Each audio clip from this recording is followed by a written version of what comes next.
ونوحًا، اور نوح علیہ السلام کا بھی ذکر کیجئے، اذ نادا، جس وقت انہوں نے پکارا، من قبل، اس سے پہلے، فاستجبنا لہ، پس ہم نے ان کی پکار کو سنا، ان کی دعا کو قبول کیا، فنجیناہ، پس ہم نے ان کو نجات دی، وَأَهْلَهُ، اور ان کے گھر والوں کو، اہل والوں کو، من الکرب العظیم، ایک بڑی پریشانی سے۔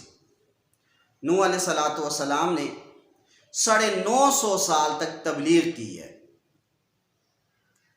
اور روایات کے اندر آتا ہے 80، 82، 90، 86، اتنے لوگ جو ہے، مختلف روایات ہیں، اتنے لوگ جو ہے وہ صرف مسلمان ہوئے تھے، باقی کوئی بھی نہیں ایمان لایا تھا، یہاں تک کہ اللہ تعالیٰ نے پھر ان کو ایک کشتی تیار کرنے کا حکم دیا، کشتی تیار کی گئی، اور فرمایا کہ ہر قسم کے 2 جوڑے جو ہے اس کے اندر آپ رکھیں، اور رکھ دیے گئے۔ پھر اللہ تعالیٰ نے ان کو بچا دیا، اور باقی جتنی قوم تھی ان کو اللہ تعالیٰ نے طوفان بھیجا، جس کی وجہ سے سب کو غرق کر کے چھوڑ دیا۔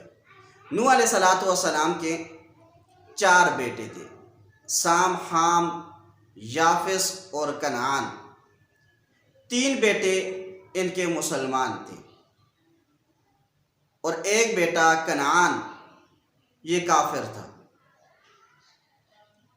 تو اس بیٹے کو بھی کہا کہ آپ بھی ہمارے ساتھ سوار ہو جائیں، تو ورنہ آپ غرق کر دیے جائیں گے۔ تو وہ کہنے لگا، سآوی الی جبل یعصمنی من الماء، کہ میں بلند پہاڑ پہ چڑھ جاؤں گا تو پانی سے وہ مجھے بچا دے گا۔ تو جب طوفان آیا تو اس کنعان بیٹے کو بھی ان کی قوم کے ساتھ جو ہے وہ غرق کر دیا گیا تھا۔ تو اس کا تذکرہ فرمایا، فنجیناہ، پس ہم نے ان کو نجات دی، وَأَهْلَهُ، اور ان کے اہل والوں کو، من الکرب العظیم، بڑی پریشانی سے، وَنَصَرْنَاهُ، اور ہم نے ان کی مدد کی، من القوم الذین، اس قوم کے مقابلے میں، کذبوا بآیاتنا، جنہوں نے ہماری آیات کو جھٹلایا، انہم کانوا، بے شک وہ تھے، قوم سوء، بری قوم، فاغرقناہم، پس ہم نے ان کو غرق کیا، اجمعین، سب کے سب کو سیلاب کے ذریعے سے۔ فاغرقناہم اجمعین، پس ہم نے ان سب کے سب کو غرق کر دیا، اور ان کو جو غرق کیا ہے وہ سیلاب کے ذریعے سے کیا ہے۔ وداؤد، اور آپ ذکر کریں داؤد علیہ السلام کا، وسلیمان، اور سلیمان علیہ السلام کا، اذ یحکمان فی الحرث، جب ان دونوں نے فیصلہ کیا کھیتی کے بارے میں، اذ نفشت فیہ غنم القوم، کہ جب رات کو پڑ گئی تھی اس کے اندر قوم کی بکریاں، وَكُنَّا، اور ہم، لِحُکْمِہِمْ، ان کے فیصلے کے وقت، شاہدین، یا ان کے فیصلے پر شاہدین، گواہ تھے۔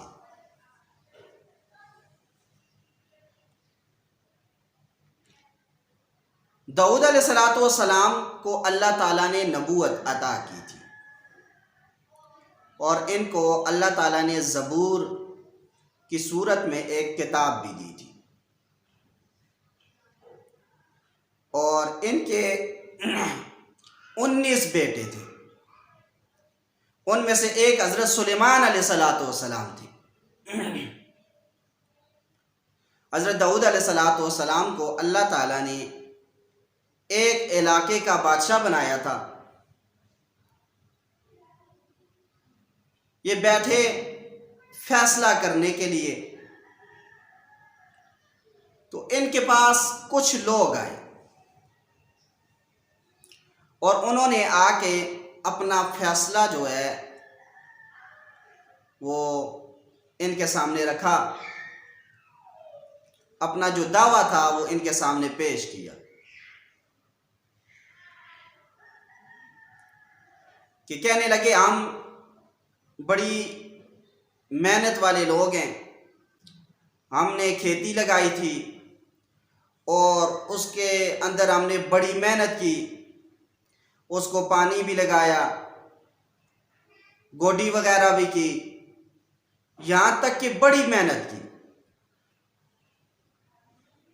اور جب وہ کھیتی لگ گئی تو ہمارے ہمسائے جو ہیں ان کی بکریاں آئی ہیں، رات کو آ کر پوری کھیتی کو وہ صفا کر کے چلی گئی ہیں۔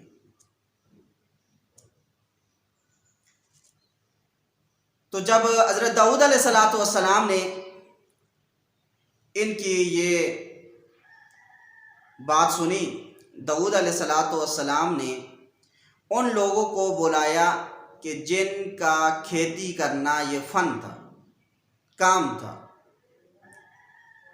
اور ان کو بلا کے ان سے مشورہ کیا کہ ان کا کتنا نقصان ہوا ہے۔ مثلا انہوں نے اندازہ لگایا کہ ان کا جو نقصان ہوا ہے وہ 50,000 کا ہوا ہے۔ داؤد علیہ السلام نے منشی سے کہا دیکھو لکھ لو کہ ان کی بکریوں نے کھیتی والوں کا 50,000 کا نقصان کیا ہے،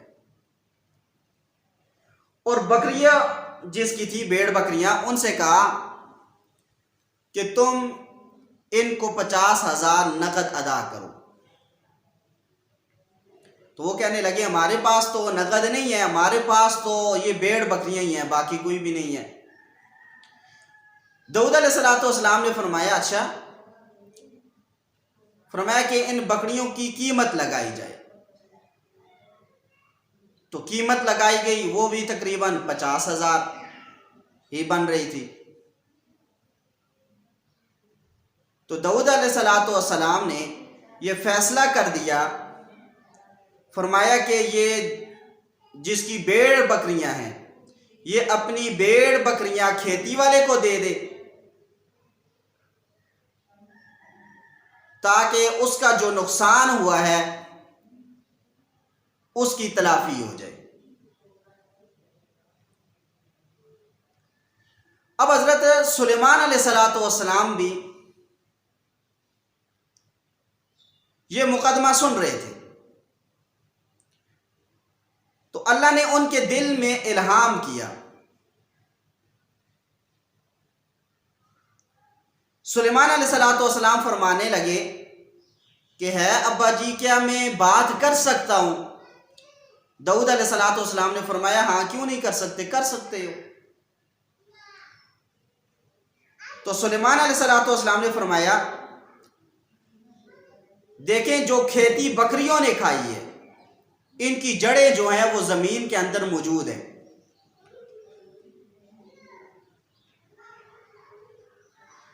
تو ایسا کریں کہ یہ کھیتی جو ہے یہ بھیڑ بکریاں جن کی لگی تھیں کھیتی کے اندر ان کو دے دی جائے، اور ان کو کہا جائے کہ وہ اس کی دیکھ بھال کریں، اس کو پانی بھی لگائیں، گوڈی وغیرہ بھی کریں۔ تو یہ ان کے حوالے کر دی جائیں، کھیتی حوالے کی جائے بھیڑ بکریوں والے کے، اور بھیڑ بکریاں جو ہے یہ حوالے کر دی جائیں کھیتی والوں کے۔ تو اب بھیڑ بکریاں جن کی تھی وہ اس کھیتی کی دیکھ بھال کریں گے، اور اسی طریقے سے جن کو بھیڑ بکریاں دی گئی تھی وہ ان بھیڑ بکریوں کا دودھ وغیرہ استعمال کریں۔ جب کھیتی دوبارہ اتنی ہو جائے جتنی پہلے تھی تو پھر اس صورت میں یوں کر دیا جائے کہ کھیتی والے کو کھیتی واپس کر دی جائے، اور بھیڑ بکریاں جس کی تھی وہ ان کو واپس کر دی جائیں۔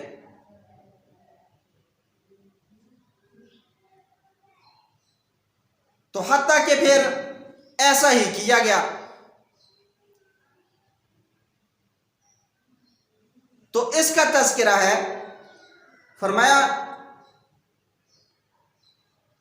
فَفَهَمْنَاهَا سُلَيْمَانَ، ہم نے وہ فیصلہ سمجھا دیا سلیمان علیہ السلام کو۔ وَكُلًّا آتَيْنَا حُكْمًا وَعِلْمًا، اور ان میں سے ہر ایک کو ہم نے حکم بھی دیا تھا، علم بھی دیا تھا۔ اب دیکھیں یہاں پر ایک مسئلے کو سمجھیں۔ اب داؤد علیہ السلام بھی پیغمبر ہیں، حضرت سلیمان علیہ السلام بھی پیغمبر ہیں، اور دونوں معصوم ہیں، گناہ ان سے نہیں ہو سکتا۔ اللہ تعالیٰ نبی سے گناہ نہیں کرواتا، نبی کو گناہوں سے بچاتا ہے۔ لیکن دونوں معصوم ہونے کے باوجود بھی ان کا آپس میں اختلاف ہے، یہ اجتہادی اختلاف ہے۔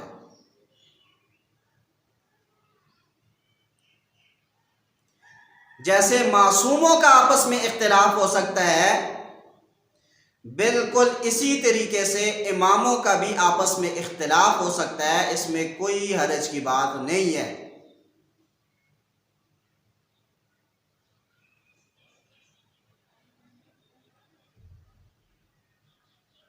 جو اس وقت امام ہیں بڑے وہ چار ہیں،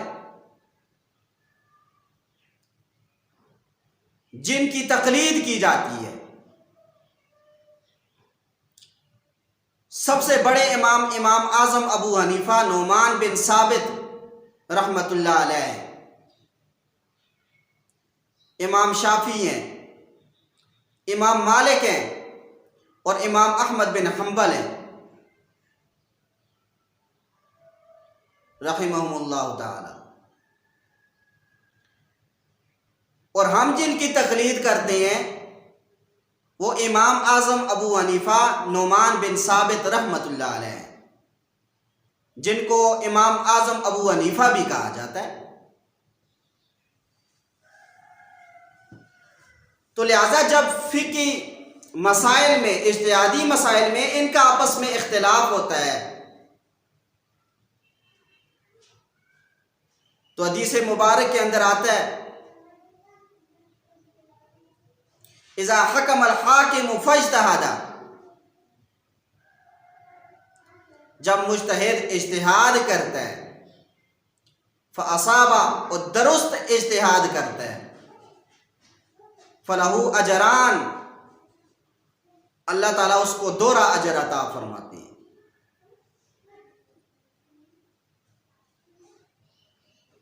اور جب وہ اجتہاد کرے فاخطأ، اور غلط اجتہاد کرے، فلہ اجر، پس اللہ تعالیٰ اس کو 11 اجر پھر بھی عطا کرتے ہیں۔ مجتہد کی کتنی بڑی شان ہے، آپ خود اندازہ لگا لیں کہ جب اجتہاد کرے کسی مسئلے میں اور صحیح اجتہاد کرے، صحیح مسئلہ نکالے، تو اللہ تعالیٰ اس کو ڈبل اجر عطا کرتا ہے۔ اور جب وہ اجتہاد کرے اور اجتہاد میں غلطی ہو جائے تو اللہ 11 اجر پھر بھی اسے عطا کرتا ہے۔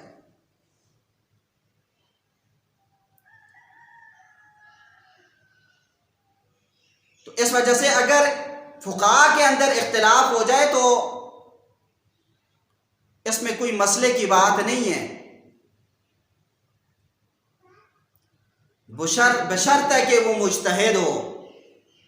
آج کے دور کی طرح نہیں کہ ہر آدمی اٹھتا ہے وہ مجتہد بنا ہوتا ہے، پتہ اسے کسی کا بھی نہیں،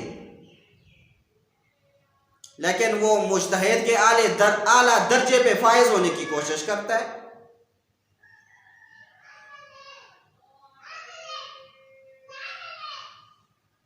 یہ تو مجتہد کی بات تھی۔ مجتہد اپنے اجتہاد پہ عمل کرے گا، باقی عامی لوگ، ہم جیسے جو لوگ ہوں گے، ہمارا کام ہے کہ مجتہد جو مسئلہ بتائے ہم اس پر عمل کریں۔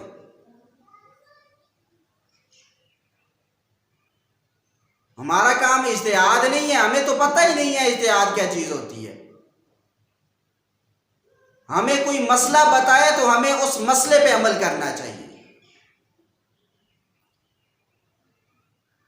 اور یہ بھی ذہن میں رکھیں کہ مسئلہ کسی ایسے آدمی سے پوچھا جائے جو مسائل سے واقف بھی ہو۔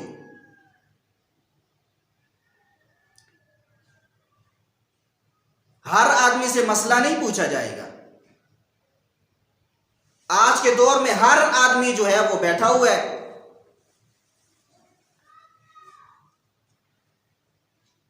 مثلا پوچھو کام کیا کرتے ہو، کہتا ہے موچی ہوں۔ اچھا، تو آج کل کیا کر رہے ہو؟ آج کل قرآن و حدیث نعوذ باللہ چیک کر رہا ہوں۔ بھائی تیرا فن ہے، تو موچی ہے، تو چپل سی، تو قرآن حدیث کو کون سا آیا کہ چیک کرنا بیٹھ گیا؟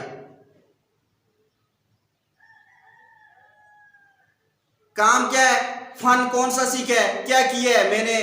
میں انجینئر ہوں جی۔ اچھا انجینئر ہو تو کیا کرتے ہو؟ وہ آج کل تو میں فقہ کو چیک کر رہا ہوں کہ اس کے اندر کون کون سے مسئلے غلط لکھے گئے ہیں، قرآن و حدیث کو چیک کر رہا ہوں کہ کون کون سی حدیثیں وہ ٹھیک ہیں اور کون کون سی نہیں ہیں۔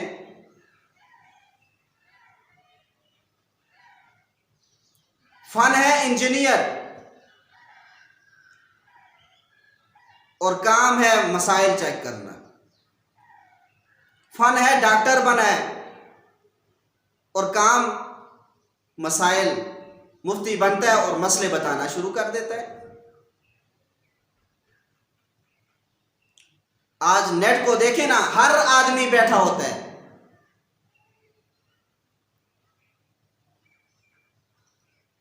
کام کوئی اور ہے، اس کو چھوڑ کے آ کے قرآن اور حدیث رہ گئے ہیں چیک کرنے کے لیے، ان کو چیک کرنا شروع کر دیا اس نے۔ تو خیر ایسے لوگوں کو سننے سے اپنے آپ کو بچائیں۔ یہ لوگ آپ کے دین کی حفاظت نہیں کرتے، آپ کے ایمان کی حفاظت نہیں کرتے، بلکہ آپ کے ایمان کو خراب کرتے ہیں۔ تو خیر میں اس پہ بات کر رہا تھا، دیکھیں اب حضرت داؤد بھی نبی، حضرت سلیمان علیہ السلام بھی نبی، دونوں نبی ہیں، معصوم ہیں، اس کے باوجود بھی ان کا آپس میں اختلاف ہے۔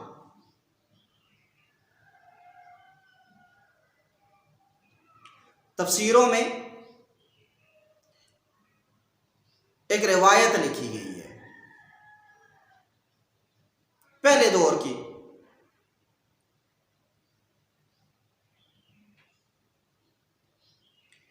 ایک آدمی تھا،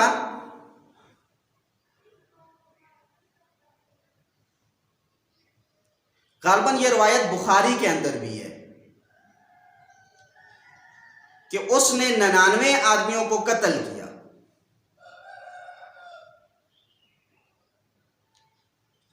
تو اب اس نے کہا ہے کہ میں اللہ تعالیٰ سے توبہ کرنا چاہتا ہوں، کیا کوئی ایسا بڑا آدمی ہے علم والا کہ جس کے پاس میں جاؤں اور اس سے پوچھ لوں؟ ایک آدمی تھا، اس کے پاس چلا گیا اور اس سے جا کے یہ بات کہی، دیکھو میں نے 99 بندے قتل کیے ہوئے ہیں، میں توبہ کرنا چاہتا ہوں، اس زندگی سے تنگ آ چکا ہوں، تو کیا میرے لیے مغفرت ہوگی اللہ تعالیٰ کی؟ وہ کہنے لگا اچھا 99 قتل کیے ہیں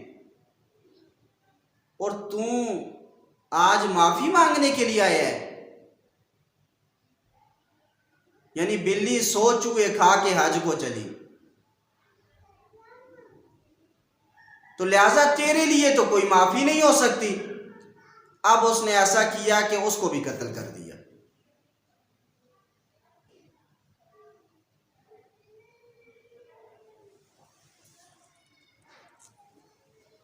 اب جس وقت اس کو قتل کیا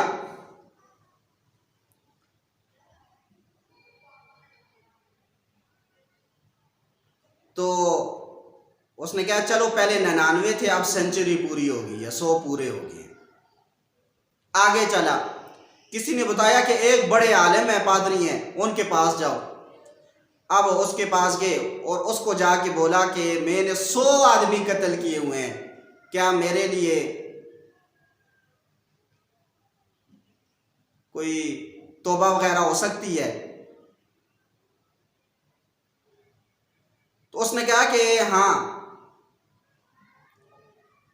فلان جگہ پہ ایک بڑے عالم ہیں، وہاں پر چلے جاؤ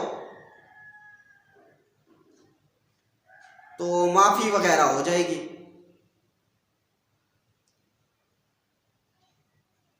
اب ایسا ہے کہ وہ جس وقت گیا،